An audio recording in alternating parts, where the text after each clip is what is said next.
नमस्कार, welcome to career एजुनेस्ट।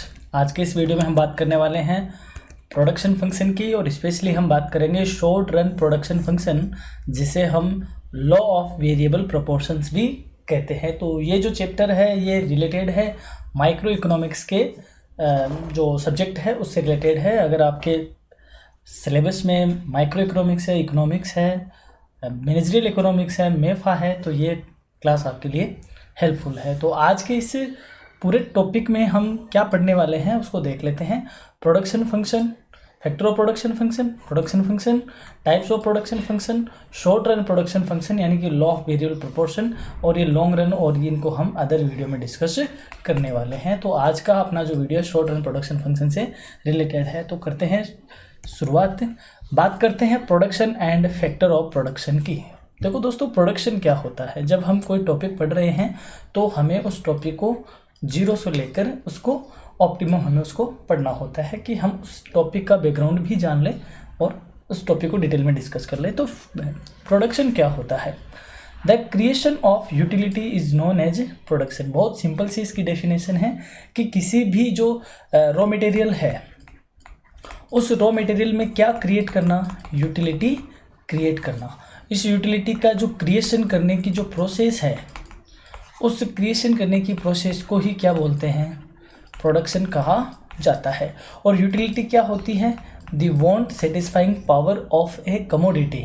जो हमारी वांट को क्या करती है? सेटिस्फाई करती है, उस पावर का नाम है यूटिलिटी। और उस पावर को क्रिएट करने की जो प्रोसेस है, उस प्रोसेस का नाम होता है दोस्तों प्रोडक्शन।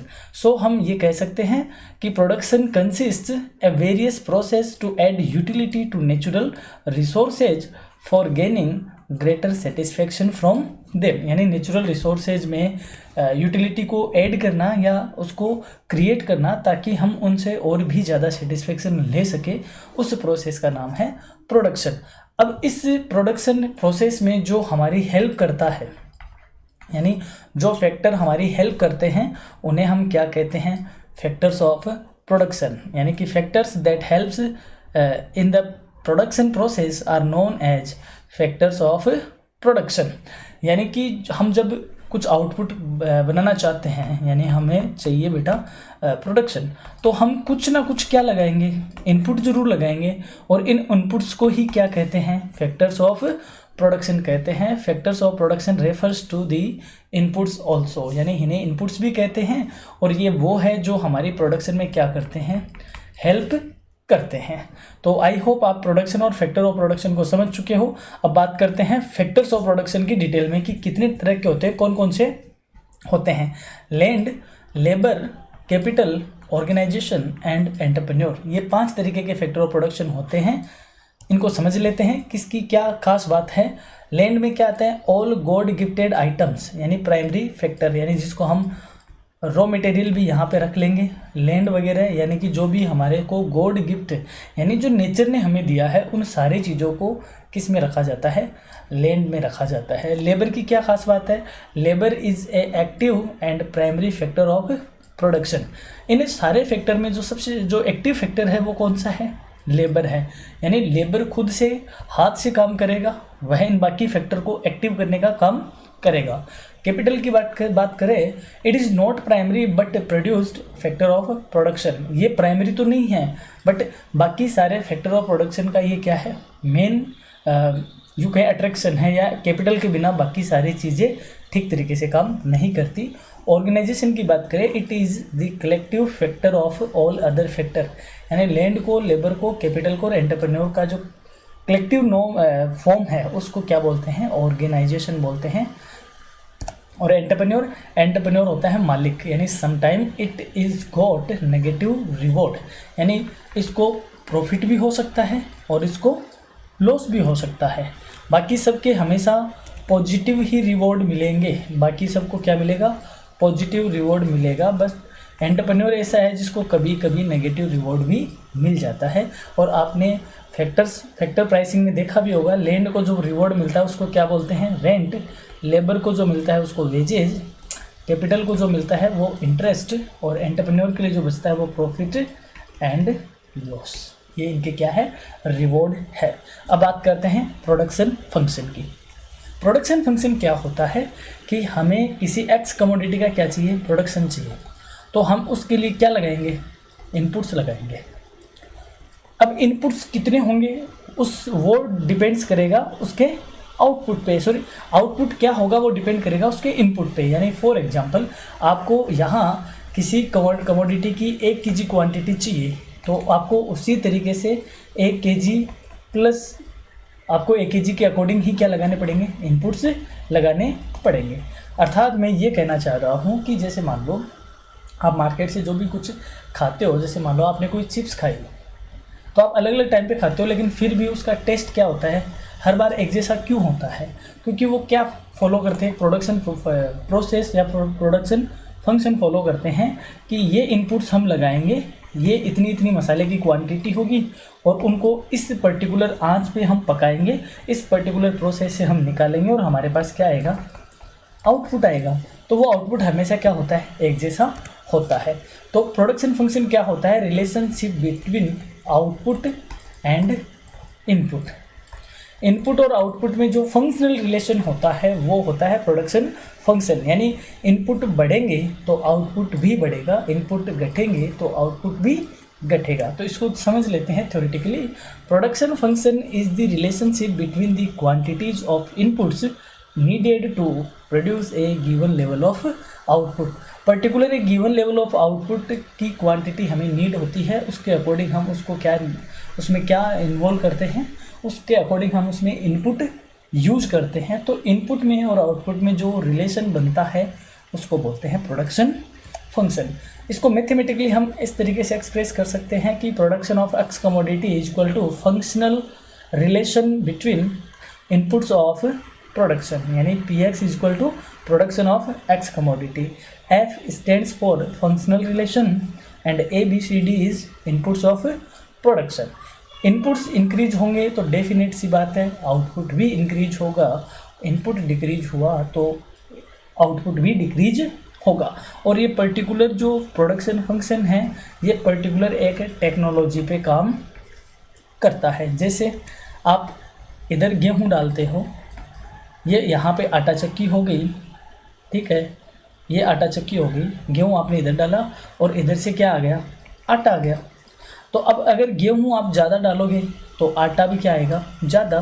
गेहूं आप कम डालोगे तो आटा भी क्या आएगा, कम। तो आटा आपका क्या है, आउटपुट। गेहूं और ये मशीन, ये दोनों क्या हो गई, आपकी इनपुट हो गई। जो लेबर इस पे काम कर रहा है वो भी इनपुट हो गया। तो ये जो टेक्नोलॉजी है ये डिपेंड करेगी आपके आउटपुट की क्वांटिटी, टेक्नोलॉजी पे डिपेंड करेगी। अगर ये मशीन अच्छी क्वालिटी की है तो आउटपुट बेहतरीन होगा, अगर मशीन ख़राब क्वालिटी की है तो आउटपुट पे इसका असर पड़ेगा ही पड़ेगा। तो जो प्रोडक्शन फंक्शन है वो टेक्निकल रिलेशनशिप है between input and output. I think आप इसको समझ गए। अब बात करते हैं अजम्पशन ऑफ प्रोडक्शन फंक्शन की। क्या अजम्पशन है? पहली, production function is the quantitative and technical relationship between inputs and output. ये एक क्वांटिटी और टेक्निकल, यानी अभी हमने कहा कि अगर आप 1 kg गेहूं डालोगे तो आपके पास फॉर एग्जांपल 900 ग्राम आटा आ जाएगा, ठीक है। अब 100 जो ग्राम है वो उस आटा चक्की में जल गया, जब गेहूं से आटा बन रहा था तो जल गया। तो ये जो रिलेशनशिप है वो क्वांटिटेटिव है, क्वांटिटी से रिलेटेड है, प्लस टेक्निकल, क्योंकि पर्टिकुलर एक टेक्नोलॉजी से ही ये इनपुट आउटपुट में चेंज हो रहा है।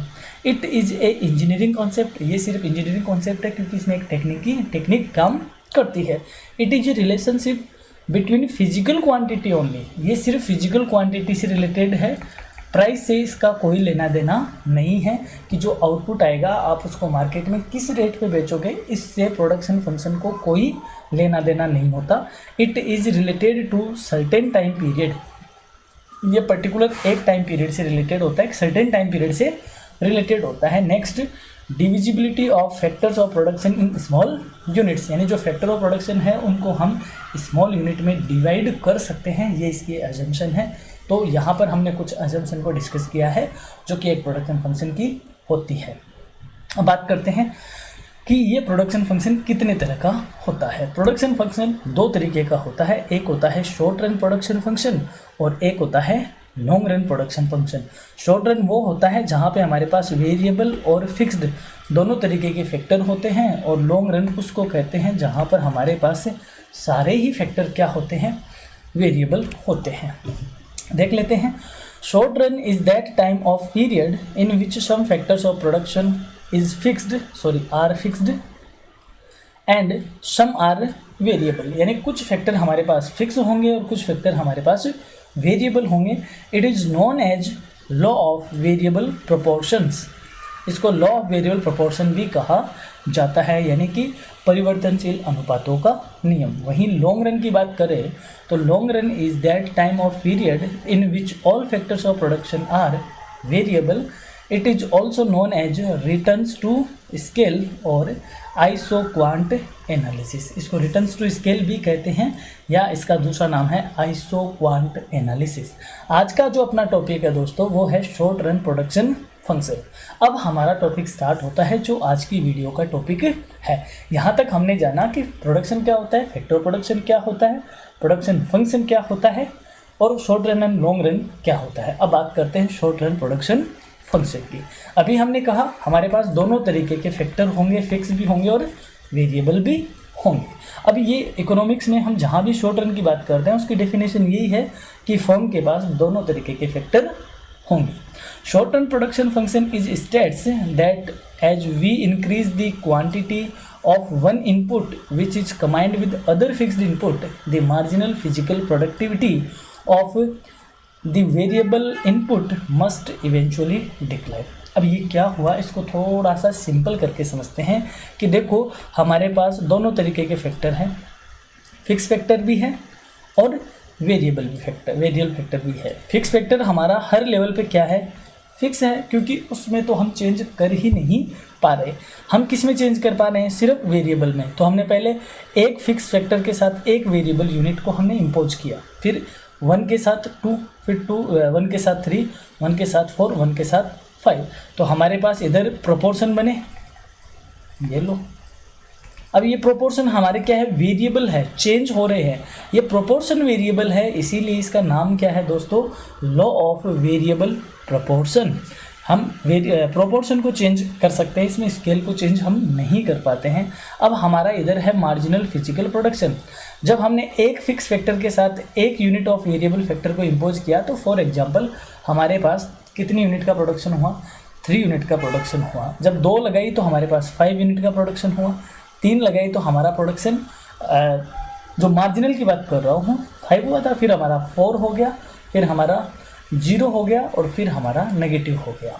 तो जो मार्जिनल फिजिकल प्रोडक्टिविटी है कौन से फैक्टर की, वेरिएबल फैक्टर की, वो यूनिट बाय यूनिट क्या होती है, एक बार इंक्रीज होती है, फिर डिक्रीज होती है, फिर 0 होती है और फिर नेगेटिव हो जाती है। इसी को बोलते हैं लॉ ऑफ वेरिएबल प्रोपोर्शन। एक बार इंक्रीज, फिर डिक्रीज, फिर 0 और फिर नेगेटिव। ये हो गई हमारी 0, ये हो गई डिक्रीज, और ये हो गई इंक्रीज, और ये हो गई negative.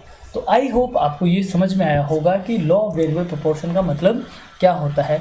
Before discussing this law we would be appropriate the understanding of हमें टोटल प्रोडक्शन क्या होता है, एवरेज प्रोडक्शन क्या होता है और मार्जिनल प्रोडक्शन क्या होता है, इसको समझना पड़ेगा। तो बात करते हैं पहले टोटल प्रोडक्शन की।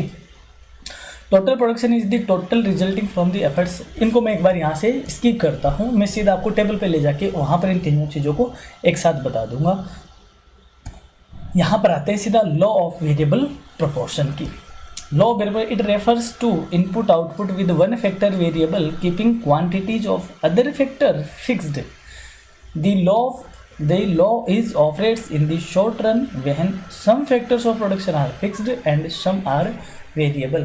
जब हमारे पास शॉर्ट रन में दोनों ही फैक्टर होते हैं, कुछ फिक्स होते हैं, कुछ वेरिएबल होते हैं, तो जब हम फिक्स फैक्टर को फिक्स रख के यानी कांस्टेंट रख कर वेरिएबल फैक्टर की क्वांटिटी को क्या करते हैं, इंक्रीज करते हैं, तो उस टाइम हमारे पास जो लॉ अप्लाई होता है वो कौन सा होता है, लॉ ऑफ वेरिएबल प्रोपोर्शन। और लॉ ऑफ वेरिएबल प्रोपोर्शन कहता है कि एक बार एमपीपी यानी कि मार्जिनल प्रोडक्शन बढ़ेगा, फिर डिक्रीज होगा, फिर 0 होगा, फिर क्या होगा, नेगेटिव होगा।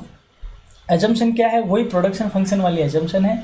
Inputs and outputs are changeable. हमारे इनपुट भी चेंजेबल हैं और जब इनपुट चेंजेबल होगा तो अपने आप ही आउटपुट भी क्या होगा, चेंज होगा। Some factors of production are fixed and some are variable. कुछ फैक्टर हमारे पास फिक्स है और कुछ फैक्टर हमारे पास वेरिएबल है। All units of variable factors are homogeneous. अब जो वेरिएबल फैक्टर की यूनिट है वो सारी की सारी क्या है, होमोजीनियस है। उनकी कैपेसिटी, उनकी इफ़िशियंसी, उन सब मामलों में वो क्या है, होमोजीनियस है। ये हमने अज्यूम किया है, या यूँ कहे ये इस लॉ की क्या है, अजम्पशन है। क्योंकि यहाँ पर हमने ये माना है कि अगर हम लेबर को वेरिएबल मान रहे हैं तो हमें ये मानना पड़ेगा कि सारी यूनिट क्या है, होमोजीनियस है। जितने भी लेबर है वो सारे इक्वल लेवल के हमारे पास इफ़िशिएंट लेबर है। फिर है no changes in technology during production. Production के दौरान टेक्नोलॉजी में क्या नहीं होना चाहिए, कोई चेंज नहीं होना चाहिए। अगर टेक्नोलॉजी में चेंज होता है इट मीन्स हमारे किस में चेंज हो जाएगा, प्रोडक्शन फंक्शन में चेंज हो जाएगा। But during the production function में क्या नहीं होना चाहिए, चेंज नहीं होना चाहिए। It is related to physical units only. ये सिर्फ फिजिकल यूनिट से रिलेटेड है। वो फिजिकल यूनिट की मार्केट में क्या प्राइस है उससे इसका कोई रिलेशन नहीं है। And last, only short run law not applicable in the long run. ये केवल शॉर्ट रन का एक लॉ है, लॉन्ग रन में ये एप्लीकेबल नहीं होता है, क्योंकि लॉन्ग रन में सारे फैक्टर क्या होते हैं, वेरिएबल होते हैं। सो वहाँ पर रिटर्न्स टू स्केल अप्लाई होता है। अब बात करते हैं इसके एक्सप्लेनेशन की। इस लॉ की 3 स्टेज है, इंक्रीजिंग रिटर्न्स, डिक्रीजिंग रिटर्न्स और नेगेटिव रिटर्न्स। यानी जब हमारा मार्जिनल प्रोडक्शन इंक्रीज होता है, जब हमारा मार्जिनल प्रोडक्शन डिक्रीज होता है और कहाँ तक चला जाता है, 0 तक, और जब हमारा मार्जिनल प्रोडक्शन नेगेटिव हो जाता है। तो अब हम बात करते हैं इस टेबल की। वो जो हमारे 3 कॉन्सेप्ट थे, टोटल प्रोडक्शन, एवरेज प्रोडक्शन और मार्जिनल प्रोडक्शन, यानी total physical production, average physical production और मार्जिनल फिजिकल प्रोडक्शन। अब देखो हमारे पास इधर है फिक्स फैक्टर मान लेते हैं, और ये फिक्स फैक्टर की क्या है, क्वांटिटी, क्योंकि फिक्स फैक्टर हर लेवल पे क्या है, फिक्स है। तो जब आप शुरुआत में वेरिएबल फैक्टर की यूनिट को इंक्रीज करते हो तो हमारा टोटल प्रोडक्शन भी इंक्रीज होगा। और टोटल का जो एवरेज होता है वो कैसे काउंट करेंगे, total physical production divide by unit of variable factor. तो आपने 4 को 1 से डिवाइड किया तो अपने पास आ गया 4, 10 को डिवाइड किया 2 से तो अपने पास आ गया 5। तो हमारा एवरेज प्रोडक्शन कैसे होगा, total physical production divide by unit. और marginal physical production change in total physical production divide by change in unit. तो आपका मार्जिनल कैसे आएगा, टोटल में चेंज हो रहा है, कितने का चेंज हो रहा है, 6 का, 6 का, और 6 को आपने ये एक यूनिट से डिवाइड किया, यहाँ पे यूनिट में कितने का चेंज हो रहा है, 1 का, तो 6 को डिवाइड किया 1 से तो आपके पास कितना आ गया, 6 का। यानी सिंपली हम ये कह सकते हैं कि टोटल फिजिकल प्रोडक्शन में जो चेंज होता है एडिशनल यूनिट के इन्वॉल्व करने पे, उसको क्या बोलते हैं, मार्जिनल फिजिकल प्रोडक्शन बोलते हैं। ये आपने खूब पढ़ा है।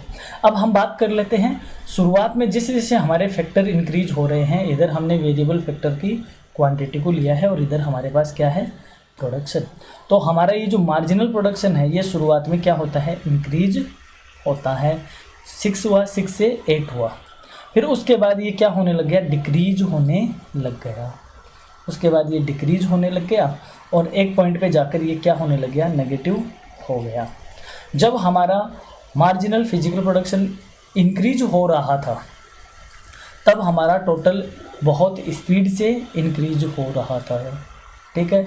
जब हमारा मार्जिनल डिक्रीज होने लग गया, टोटल इंक्रीज तो हो रहा है बट डिक्रीजिंग रेट के साथ इंक्रीज हो रहा है। जब हमारा मार्जिनल क्या हो गया, 0 हो गया, तो टोटल हमारा क्या हो गया, मैक्सिमम हो गया। यानी जहाँ पे हमारा मार्जिनल 0 है टोटल हमारा कितना है, 30। और जब हमारा मार्जिनल क्या हो गया, नेगेटिव, टोटल हमारा डिक्रीज होने लग गया, ठीक है। अब बात करें एवरेज की, तो एवरेज वही है, टोटल को आपने डिवाइड किया यूनिट से, तो ये एक पॉइंट पे मार्जिनल को इंटरसेक्ट करता है, वहाँ तक ये इंक्रीज होता है, उसके बाद ये डिक्रीज मोड में आ जाता है, उसके बाद ये डिक्रीजिंग मोड में आ जाता है। जहाँ पर एवरेज और मार्जिनल एक दूसरे के इक्वल होते हैं वो कौन सी स्टेज होती है, उसको फर्स्ट स्टेज बोलते हैं, यानी उसका नाम है इंक्रीजिंग रिटर्न्स। तब आपका मार्जिनल क्या हो रहा है, इंक्रीज हो रहा है। जो हमारी दूसरी स्टेज है जहाँ पर आपका मार्जिनल डिक्रीज होकर 0 तक पहुँचा है, उसका नाम क्या है, डिक्रीजिंग रिटर्न्स। और थर्ड स्टेज में मार्जिनल हमारा क्या हो रहा है, नेगेटिव हो रहा है, तो उसको हमने बोला है नेगेटिव रिटर्न्स। अब आप मुझे ये बताओ, एक समझदार प्रोड्यूसर कौन सी स्टेज में काम करेगा? समझदार प्रोड्यूसर हमेशा डिक्रीजिंग स्टेज में ही क्या करेगा, प्रोडक्शन करना चाहेगा, क्योंकि इंक्रीजिंग स्टेज में अभी उसको इंक्रीज और करने से उसका मार्जिनल प्रोडक्शन 0 नहीं हुआ है, तो उससे उसका प्रॉफिट भी इंक्रीज होगा और उसका प्रोडक्शन भी इंक्रीज होगा, टोटल प्रोडक्शन उसका इंक्रीज होगा। बट नेगेटिव में उसका टोटल प्रोडक्शन क्या होने लगता है, डिक्रीज होने लगता है। आई थिंक आपको ये समझ में आया होगा टेबल। अब बात करते हैं इसकी स्टेजेस की, कि इसकी स्टेज क्यों अप्लाई होती है। पहली स्टेज की बात करें, जब हम यानी as more units of the variable factor are added to the constant quantity of the fixed factor are more efficiently और intensively utilized। यानी जब आप फिक्स फैक्टर के साथ वेरिएबल फैक्टर की क्वांटिटी को यूज करते हो, वेरिएबल फैक्टर की क्वांटिटी को क्या करते हो, यूज करते हो, तो जो फिक्स फैक्टर है ये और भी क्या ज़्यादा हो जाता है, ये इंटेंसिवली यानी ढंग से काम में आने लगता है और ये थोड़ा इफ़ेक्टिव हो जाता है। मान के चलो कि जैसे मान लो ये इतनी बड़ी मशीन है, ठीक है, और इस मशीन पे काम करने के ये 6 पॉइंट है। पहले यहाँ अब मशीन तो क्या हो गई, अपने आप में फिक्स हो गई, इस पर काम करने वाले लेबर क्या हो गए, वेरिएबल हो गए। पहले इस पर एक ही लेबर काम करता था, तो एक लेबर होगी, एक मशीन होगी, तो मशीन का प्रॉपर यूटिलाइजेशन नहीं हो रहा था।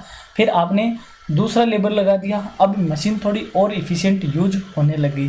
फिर आपने तीसरा लेबर लगा दिया, मशीन की इफ़िशिएंसी और बढ़ गई। चौथा लेबर और आपने इस पर लगा दिया, इफ़िशिएंसी और बढ़ गई। पांचवा हो गया, मशीन ठीक ठाक काम में आने लग गई। और छठा आते ही मशीन एकदम अपने ऑप्टिमम लेवल पे यूज आने लगे। अब आप इस पर 7वां फैक्टर लगाओगे तो 7वां फैक्टर लग तो जाएगा, लेकिन 7वें फैक्टर की मार्जिनल प्रोडक्टिविटी क्या है, 0 है।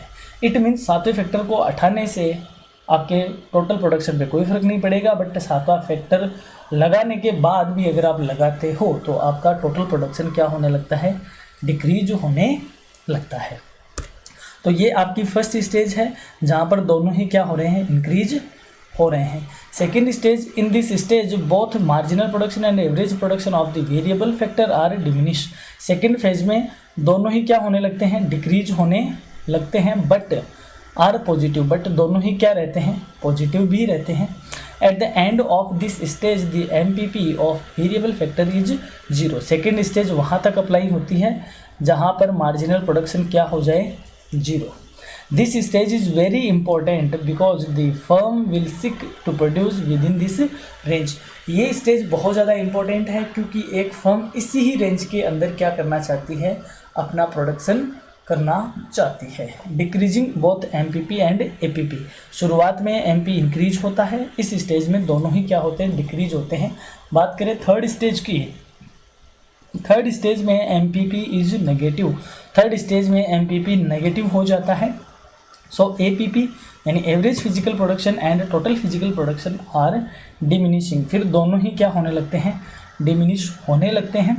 This stage known as the negative returns since the MPP of the variable factor is negative during this stage. इस स्टेज में दोनों ही फैक्टर, इस स्टेज में एमपीपी क्या हो जाती है, नेगेटिव हो जाती है, और वेरिएबल फैक्टर की जो एफिशिएंसी है या यूँ कहें उसका यूटिलाइजेशन है वो भी क्या हो जाता है, नेगेटिव हो जाता है, और टोटल प्रोडक्शन भी डिक्रीज होने लगता है। इसलिए इसको नेगेटिव रिटर्न्स की स्टेज कहा जाता है।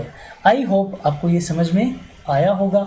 अब बात करते हैं कि law of variable proportion apply क्यों होता है। Causes of operating the law of variable proportion, यानी लागू होने का यानी अप्लाई होने का मतलब ये हुआ कि शुरुआत में एमपीपी बढ़ता है, फिर डिक्रीज होता है और फिर क्या होता है, नेगेटिव होता है। तो इसका अप्लाई होने का मतलब ये होता है कि आखिर में जाकर एमपीपी यानी मार्जिनल फिजिकल प्रोडक्शन नेगेटिव क्यों होता है, क्या इसके रीज़न है, या यूँ कहे टोटल प्रोडक्शन डिक्रीज क्यों होता है, क्या उसके रीज़न है। इसके अप्लाई होने के पीछे कारण क्या है, तो उसको देख लेते हैं। फिक्सिटी ऑफ वन और मोर फैक्टर ऑफ प्रोडक्शन, क्योंकि हमारे पास कुछ फैक्टर क्या है फिक्स और कुछ क्या है वेरिएबल।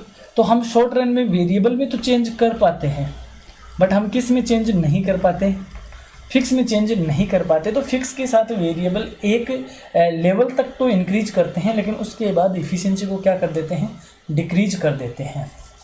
इसलिए ये प्रोपोर्शन का लॉ अप्लाई होता है। Next, factors of production are not perfect substitute for each other. यानी हमने अभी तो ये कहा कि हमारे सारे फैक्टर क्या हैं, होमोजीनियस है, यानी फैक्टर की जो यूनिट है, सारे फैक्टर नहीं, एक फैक्टर की सारी यूनिट क्या है, होमोजीनियस है। तो फैक्टर की यूनिट होमोजीनियस होती तो ऐसा कुछ होता ही नहीं, बट एक्चुअल में फैक्टर की जो यूनिट है वो होमोजीनियस नहीं होती, इसलिए वो एक दूसरे को परफेक्टली सब्स्टिट्यूट नहीं कर पाते। और वैसे भी आप लेबर को आप फिक्स कर लेते हो या कैपिटल को आप फिक्स कर लेते हो, सिर्फ लेबर को इंक्रीज करते हो, तो जो काम कैपिटल से हो सकता है वो काम केवल लेबर नहीं कर पाती है। तो लेबर परफेक्टली कैपिटल को क्या नहीं कर पा रही, सब्स्टिट्यूट नहीं कर पाती, इसलिए भी लास्ट में आकर मार्जिनल प्रोडक्शन क्या हो जाता है, नेगेटिव हो जाता है। फिर है scarcity of factors of production, और फैक्टर्स ऑफ प्रोडक्शन की जो अवेलेबिलिटी है वो क्या है, स्केयर है। स्किल्ड फैक्टर हमें नहीं मिल पाते, तो स्केयर है, स्केयर होने पर हम उनका एक लिमिट तक ही यूज कर पाते हैं, उसके बाद उसकी भी एफिशिएंसी नेगेटिव जाती है। फिर है production after the optimum combination of factors of production. हमारा एक ऑप्टिमम कॉम्बिनेशन बन गया कि एक फिक्स फैक्टर हो गया और 6 वेरिएबल फैक्टर हो गया, ये बेस्ट कॉम्बिनेशन है और इसका रिजल्ट आपको 20 kg का प्रोडक्शन दे सकता है। अब उसके बाद भी आप वेरिएबल फैक्टर को इम्पोज करते हो तो आपका प्रोडक्शन इंक्रीज होने के बजाय क्या हो जाएगा, डिक्रीज हो जाएगा। तो ऑप्टिमम लेवल का मतलब है जहाँ पर मार्जिनल प्रोडक्शन क्या हो जाए, 0। उसके बाद भी अगर हम वेरिएबल फैक्टर को यूज़ में लेते रहते हैं तो हमारा जो प्रोडक्शन है वह नेगेटिव जाता है या टोटल प्रोडक्शन हमारा डिक्रीज होने लगता है। तो ये वो सारे रीज़न थे जो हमें बताते हैं कि लॉ ऑफ वेरिएबल प्रोपोर्शन क्यों अप्लाई होता है। तो ये थी आज की क्लास जो कि हमारी प्रोडक्शन फंक्शन पे रिलेटेड थी। हम इसका लॉन्ग रन प्रोडक्शन फंक्शन जल्दी लेके आएंगे। अगर क्लास अच्छी लगती है तो लाइक करें, शेयर करें दोस्तों के साथ, और अगर चैनल पे नए हो तो सब्सक्राइब करना ना भूलें। हम हर तरीके की क्लास आपके लिए हमेशा लेकर आते रहते हैं, चाहे आप कॉलेज एजुकेशन से हो चाहे कंपटीशन एग्जाम से रिलेटेड हो। So keep in touch with Career Edunest. जल्द ही मुलाकात होगी एक और बेहतरीन वीडियो में। तब तक के लिए देखते रहिए, जुड़े रहिए, बने रहिए करियर साथी, करियर एजुनेस्ट कोचिंग के साथ। धन्यवाद।